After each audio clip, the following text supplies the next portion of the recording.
পুরসভায় জনগণের বিধান। 26-এর ভোটের মুখে ফের চর্চায় ভাটপাড়া। এবারের নির্বাচনে তেমন কোনো হেভিওয়েট প্রার্থী নেই উত্তর 24 পরগনার ব্যারাকপুর শিল্পাঞ্চলের এই বিধানসভা কেন্দ্রে। তবুও বাংলার 294 আসনের মধ্যে ভাটপাড়াকে হাই ভোল্টেজ আসন বলা হচ্ছে, কারণ এর অতীত ইতিহাস।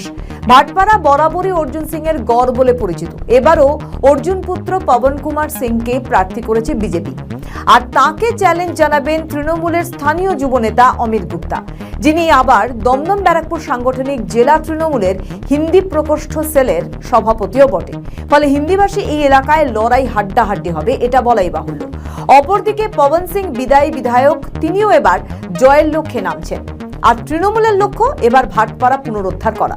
তবে ভাটপাড়া এলাকায় বরাবরই বিরোধীদের দাপট বেশি। পরিসংখ্যান বলছে বিগত 25 বছরের মাঝে সামান্য কিছু অংশ বাদ দিলে এখানে শাসক পক্ষ জেতেনি, আর ওই সামান্য কিছু সময়ে অর্জুন সিং শাসক দলে ছিলেন।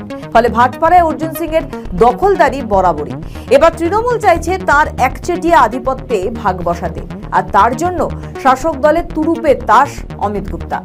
তিনি ভাটপাড়া পুরসভার 5 নম্বর ওয়ার্ডের কাউন্সিলর এবং চেয়ারম্যান ইন কাউন্সিল সদস্য। ফলে এলাকায় পরিচিত মুখ, পাশাপাশি যুবনেতা হিসেবেও জনপ্রিয়তা আছে। কিন্তু বিজেপি প্রার্থী পবন সিং তার প্রতিপক্ষের বিরুদ্ধে টাকা তোলার বিষয়ে বিস্ফোরক অভিযোগ তুলেছেন।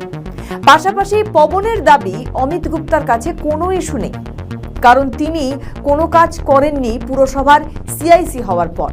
ফলে ভাটপাড়ার মানুষ জানে কাকে জেতাতে হবে। পাশাপাশি তার বিরুদ্ধে তোলাবাজি করা, কাটমানি খাওয়ার অভিযোগও করেছেন।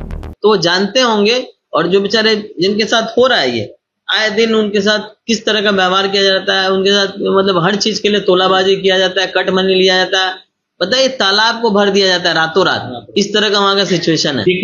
ऊपर से वो भी नहीं, ऊपर से घर बनाने जाइएगा, आप घर खरीदने जाइएगा तो आपको पैसा देना पड़ेगा, कट मनी।